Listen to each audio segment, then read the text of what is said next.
You know, Sleeping Dogs is one of those games that I feel like genuinely deserves to be in a conversation with like a GTA, a Mafia, Yakuza. But for some reason, it never really is. And it seems like it's like heavily forgotten. The crazy part about Sleeping Dogs, and I promise you, this is no exaggeration at all. I have never heard not one person tell me they played this game and didn't enjoy it. And that's rare. Even my favorite games of all time, when I'm talking about Cyberpunk, Skyrim, I know people who played them and didn't like them. But Sleeping Dogs, it seems to be beloved by everybody, but for some reason never really got that attention that it needed. At its core, I think Sleeping Dogs stuck with a lot of people because it does something that a lot of other criminal games are scared to do. It doesn't glamorize the gangster lifestyle. It doesn't reward you emotionally for the violence. It just shows you what it costs and what effect mentally that can have on somebody. By the end of this video, I want you to understand why Sleeping Dogs isn't just underrated, but it has so much unfinished potential. It's really a foundation for a franchise that never even got its chance. So let's break down everything: the story, gameplay, side activities, DLC, all of it. But before we get into that, I want to remind y'all I am a one-man band. Please leave a like, comment, and subscribe. Do all the things for me. Everything you see is written, shot, and edited by me, so every piece of support is very much appreciated. But without further ado, let's get into Sleeping Dogs. Wait, Shen? It's Jackie from Old Prosperity, man. Oh shit, Jackie Ma. You remember Winston? He's moved all the way up to Redpole in the Sun On Yi. Got a couple of things going with him right now, matter of fact. Who's the new blood? Sway. You remember Mimi Shen? Back when you first started getting girls with Big Smiley? Oh, Mimi. Oh, yeah. First girl ever sucked my cock. Yeah, so what? Laser, brother. And I was the first guy who ever stabbed him. Sir, I have it on record that he's Sun On Yi. I understand that. I can't simply just cut him loose. I mean, you're asking me to release a criminal with known connections to the Triad, and not only is it against For God's protocol... sake, Tang, he's one of us. You guys smell something? I do. You know what happens to rats, Sway? It's war now. No, it's not. You're a cop, all right? Your job is to enforce the law. You can't remember that? I'll pull you out right now. Pull me out. Tell Mr. Lee that his people stay the fuck out of our territory, and in return, we'll let him live. I don't think you'll find that offer to his liking. I think you'll find that I don't give a fuck. You want the chairman? I report to him now. You want the Red Poles? I'm one of them. That's what worries me, Wayne.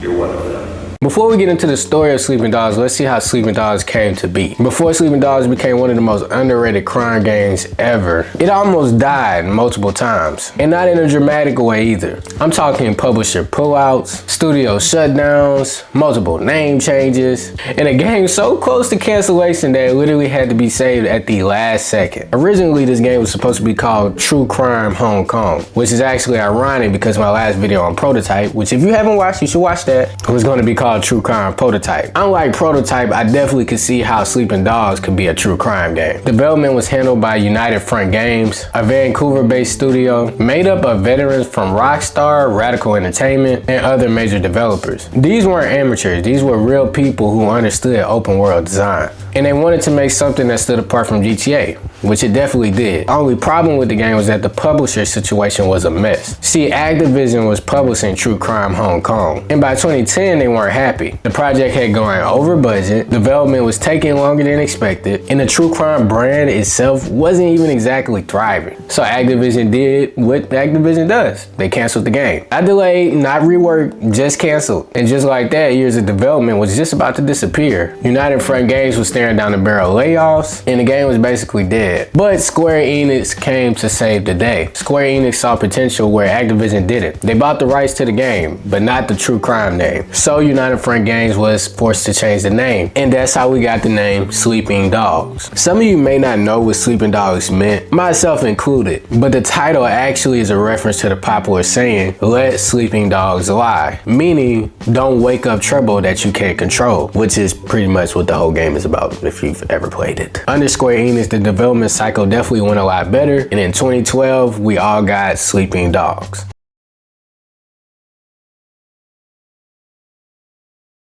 Look, I'm gonna say this up front because I don't like wasting time. Sleeping Dogs is one of the best crime stories in gaming, and the fact that it never got a sequel is a criminal in itself. Not because it needed explosions or bigger mass, but because it understood something a lot of games don't. Crime isn't cool when you actually have to live with it. The game doesn't want you to feel like a legend and wants you to feel like a man slowly losing himself, which I definitely feel like it accomplished very well. If you played it, you already know by the time the credits roll, you're not celebrating, you're just sitting there like, was any of this worth it? Look, before we get very deep into the story, I'm gonna give you a spoiler alert. Now, this game did come out a long time ago, so if you didn't play it by now, I don't really know if you were going to play it, but just in case you see this video and you get interested into it, I'm gonna give you that spoiler alert. I don't know how long this is gonna take, but I'll leave a timestamp in the actual video to tell you what to skip to. Wei Shen is not your typical open world crime protagonist. He's not really joking through shootouts, he's not chasing power. Wei is an undercover cop who already lost everything once. And the system looks at him and says, perfect candidate. Wei grew up around the triads in Hong Kong. Violence took his family apart, so he moved to the US, joined the police, and thought maybe putting on a badge would finally mean something. But when he comes back to Hong Kong, he's not respected as an officer. He's more of looked at as just a disposable asset. I think that's an important aspect of the story. Wei is never really treated like a hero by the police. He's more of treated like a tool. Something you throw into a fire and pull out when it's useful. Right away, the game establishes this core idea.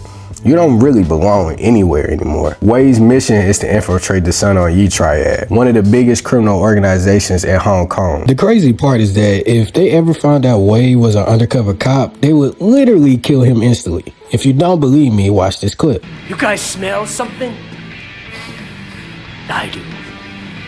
一直食屎嘅老鼠。You know what happens to rats, Wei?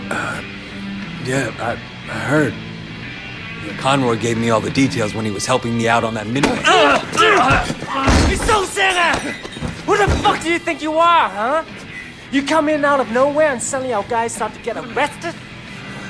He ratted out Popstar Winston. I know he did! What are you gonna do to what? This motherfucker right here's a snitch! Is that right, Ming? You fucking rat! I sent you to Popstar, but now he's in jail! Yeah? And who stands to gain the most from that? You're gonna take over Popstar's whole ketamine racket now. No more scraps for you. You'll supply the whole city with drugs. You and Dog Eyes. Popstar's gone, but you're still dealing, aren't you? So who's supplying you? Are you guys actually listening to this asshole? He's a rat! He's a fucking rat! You're still working for that bastard, aren't you, man? Wait, I swear! You're always a dirty fucker, man!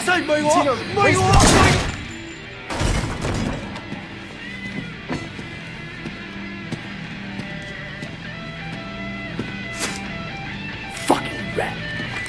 Clean that up! Loyalty's important, Wei. Never forget that. You get in this business for yourself, you're bound to end up like little Lan Tang. And to do that, he has to become what he's pretending to be. This means that he has to do a lot of immoral things to sell his part. And he doesn't cut it short in any corner. He does things like intimidating people, extorting people, beating people half to death, and of course, murdering people. Sleeping Dogs doesn't sugarcoat that either. You're not arresting bad guys and calling it a day. You're actively harming innocent people. And the police, they're cool with it. This is the first uncomfortable truth Sleeping Dogs throws at you. Law enforcement benefits from crime as long as it leads somewhere later. So every time Wei crosses a line, the system quietly looks away. Now, truthfully, I feel like Jackie Ma is the soul of the story. And if you know what happens later, every early scene with Jackie hurts even more. Jackie is Wei's childhood friend. He's loud and reckless and truly believes in the triad lifestyle. To him, loyalty means protection, brotherhood means survival. Jackie isn't pretending, he's all in, and that's what makes it completely tragic. Jackie trusts Wei with his life, and he believes Wei is his brother, not undercover, not conflicted, just family. And every laugh, every dumb decision, every late night ride through Hong Kong just stacks the emotional weight higher and higher, because Wei knows something Jackie never will. As Wei proves himself, he starts moving up, he earns respect, people fear him, criminals listen when he speaks, and here's the dangerous part. It worked. That's an interesting proposition. But I have a counteroffer from Mr. Lee. I'd appreciate if you relay this back to him word for word. Can you do that? You tell Mr. Lee that his people stay the fuck out of our territory, and in return, we'll let him live. I don't think you'll find that offer to his liking. I think you'll find that I don't give a fuck. You see our guest out, make sure he doesn't get lost. You'll regret this. I promise you that. Wei is good at this, often too good at this. The violence kind of starts feeling natural, which I do feel like is a cool part of the game. Sometimes throughout the game, at least when I was playing, you almost forget you're an undercover cop. The things you're doing are so immoral and so illegal that it seems like even an undercover cop should never be able to do this. You truly kind of start to believe that you are a part of the triad. And the worst part about it is the police keep pushing him deeper and deeper, asking him for more evidence, more access, and even more sacrifice. This is where Sleeping Dogs quietly asks his biggest question. If you do evil long enough for a good reason, does the reason really matter? I'm more inclined to believe no, especially when the evil is taken to this extent. Like I said, you're straight up murdering innocent people sometimes. So I don't know how any of that could be justified. Wei's police handler Pendrew keeps reminding him that everything he does is justified though, but Pendrew never really risks his own life. He never watched his friends die, and he never had to live with the consequences. But guess who does? Wei. The setting matters here as well because Hong Kong isn't just a map. The streets are crowded, the markets are loud, the nightlife never stops. You're always surrounded by people, but you're completely alone. It's kind of how Wei feels. As I said earlier, he really doesn't fit in either world. Throughout the story, there's no quiet moment when he gets to process anything. Violence happens and the city keeps moving forward. Someone dies and the neon lights doesn't dim. It reinforces the idea that Wei is just another disposable piece in a system that doesn't slow down for anyone. I think by far the most heartbreaking part of the game was when Jackie got kidnapped. Wei rushes to save him, but he's too late. No heroics, no last second rescue, just brutality.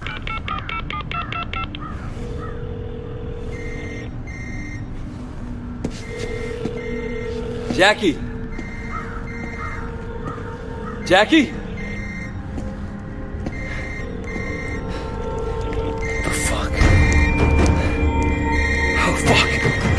Oh my god! Jackie!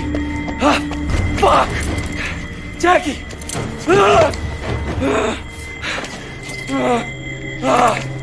Motherfucker!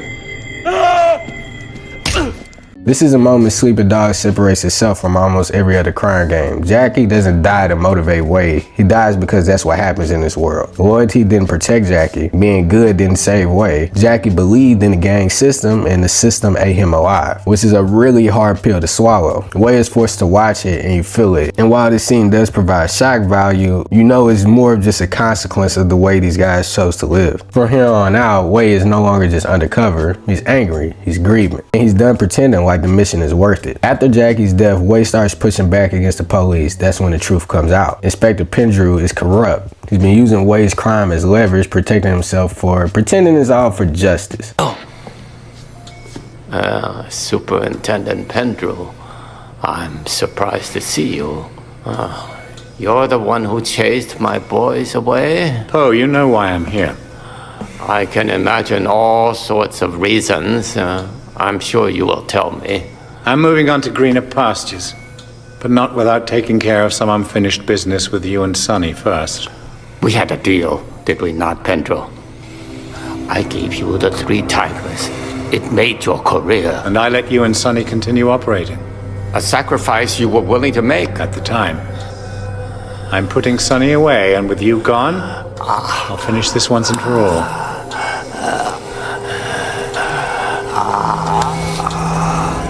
The only difference between you and me is I know what I am.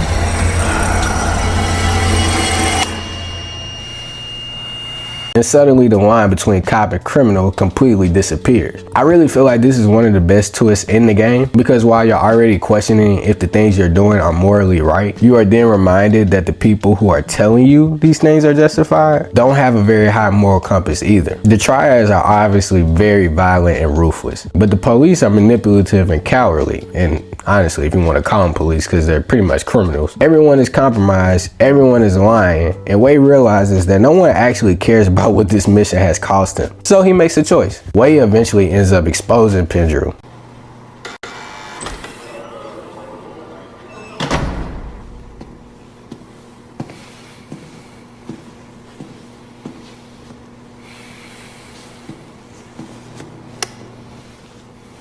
What would you like me to say?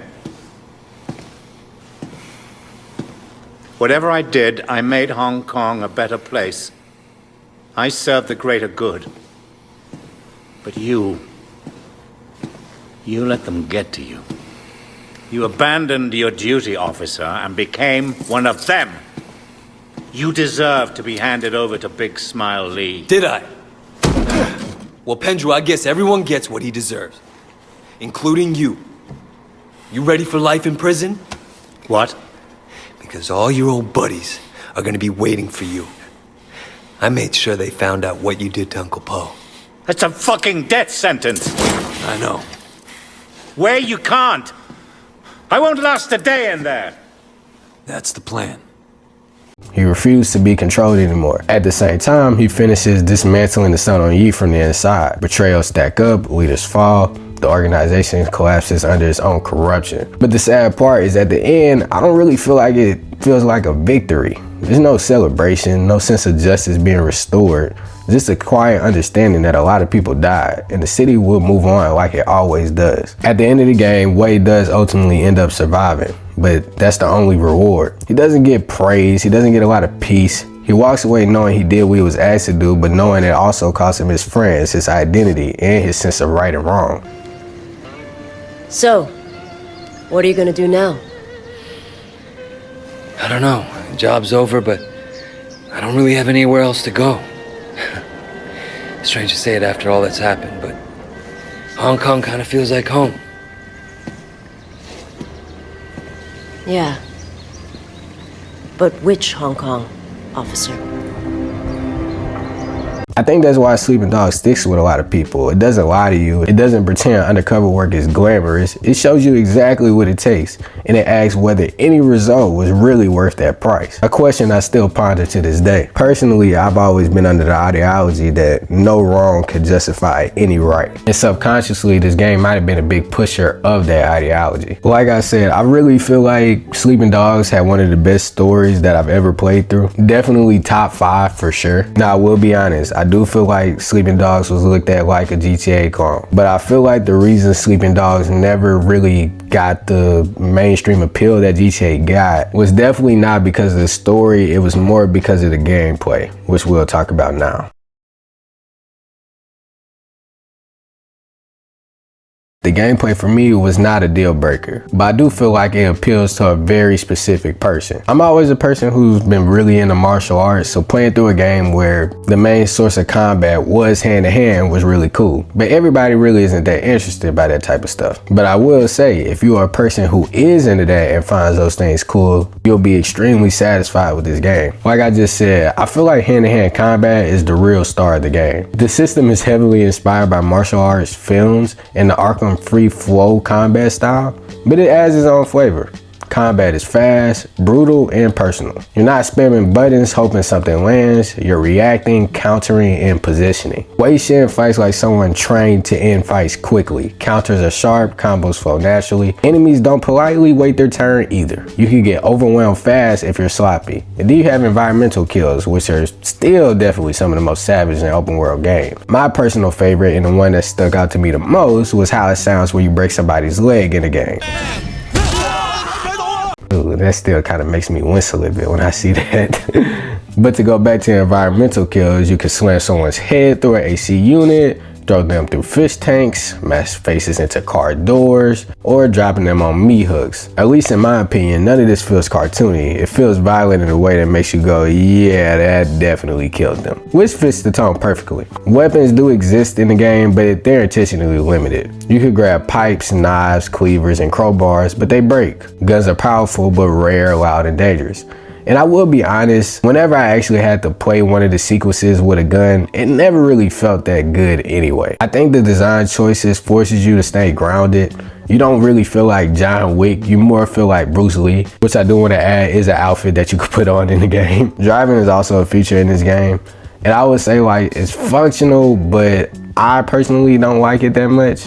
It's more of an arcadey type feel. Hong Kong's layout matters here. There's narrow roads, traffic, sharp turns, and verticality keeps chases intense without needing absurd speeds. Police chases introduce environmental takedowns where Wei can leap between cars or disable enemies mid-drive. While the leap between cars thing is pretty cool, I definitely do feel like it's one party trick that's like not really that useful after the first time you do it. I mean, it feels like something that's literally taken straight out of Just Cause, which is actually another outfit that you could get in the game. But I didn't find myself like overly impressed from the driving. One of the smartest gameplay choices that Sleeping Dog makes is splitting progression into Cop XP and Triad XP. Play clean and arrest criminals, complete police missions, you level up as a cop. Fight dirty, intimidate, brutalize enemy, do various Triad jobs, you gain Triad respect. Each path unlocks different abilities, upgrades, and combat options. The system constantly reminds you that Wei is walking a tightrope and you can't fully commit to one side without neglecting the other. This subtle storytelling through mechanics, which I think is one of the coolest parts of the game. Now to talk about those side missions a little bit more, police side missions include bust, surveillance, and tactical operations. These are more structured but more restrained and reward clean execution. They feel professional, methodical, you're enforcing order, not bonding with anyone, which makes sense because police never really feel like home for Wei anyway. Triad activities, however, are a lot messier and more violent. You're collecting protection money, enforcing territory, and dealing with rival gangs. These missions build reputation and fear. NPCs react to you differently. Shopkeepers recognize you. The city remembers what kind of man you're pretending to be. And like I said about the story, at a certain point, it kind of feels like you're not pretending anymore. Alright, now let's talk about a few of the side activities that are present in the game. Fight clubs, which are my personal favorite. Underground fight clubs puts the combat system to its limits. No guns, no shortcuts, just skill. To me, these fights feel very raw and very personal.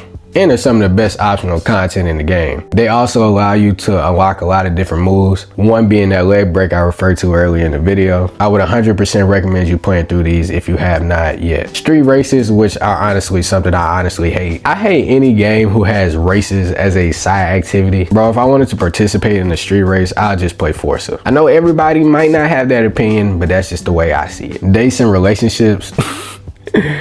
Wei can date multiple characters, each offering passive bonuses like increased health or reduced damage. I mean, I guess these moments like humanize Wei a little bit more, but most of the time they're kind of just a waste of time. Except the days where you can do karaoke, because everybody needs to do that one time for at least one good laugh.